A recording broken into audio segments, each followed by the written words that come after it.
Thank you for joining me on our weekend edition of Daily Dish. In today's episode, I will be bringing you the week's top stories in the world of technology, sports, politics, and entertainment.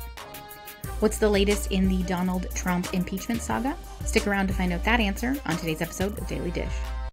There's no way in the world, if anything's meaningful and truthful, that you're not going to offend someone.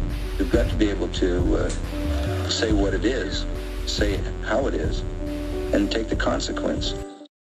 Some people are jailbreaking their Peloton stationary bikes in order to use the attached tablets for purposes other than what the company intended, like watching Netflix. Others are hacking the exercise bikes to artificially log impressive race times and to shoot to the top of the service's leaderboard rankings. This practice illustrates how people are finding ways to use products outside the traditional business model of Peloton, which relies on subscription fees for its software. The reaction to Jim Harbaugh after Michigan took a beating against Wisconsin last weekend is extremely predictable. The Wolverines plummeted 9 spots in the AP Top 25 to number 20. Harbaugh was put on the hot seat notice, and there's even a list of potential coaching candidates to replace him that you can bet on now.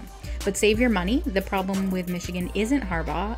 His big game losses are symptomatic of a program failure that has stretched through 4 different coaches since 2000. Lloyd Carr, Rich Rodriguez, and Bradley Hoke faced this problem too, and they started losing the games Harbaugh actually wins. So who will be the next coach for Michigan, or will Harbaugh continue on with the team? Joseph McGuire delayed giving Congress a whistleblower complaint about President Donald Trump, and he is now in the hot seat. McGuire will appear before Congress to face questions. This is an early glimpse into their newly intensified impeachment focus. The complaint details Trump's request that the president of Ukraine investigate former Vice President Joe Biden and his son Hunter.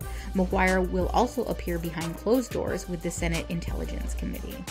New features are coming to Amazon's virtual assistant, including a new, more natural-sounding voice and celebrity voice options, starting with Samuel L. Jackson.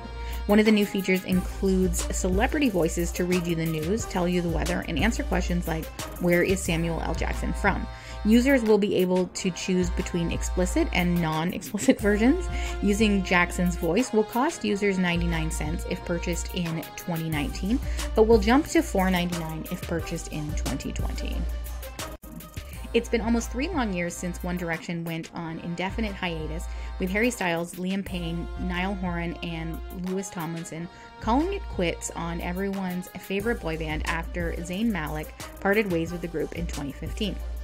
With the former X Factor contestants launching solo careers, welcoming children, and starring in memorable Gucci campaigns in the years since we bid farewell to 1D, we had almost given up hope of a One Direction reunion. But Christmas has come early, and Hits Radio is getting some of the band back together.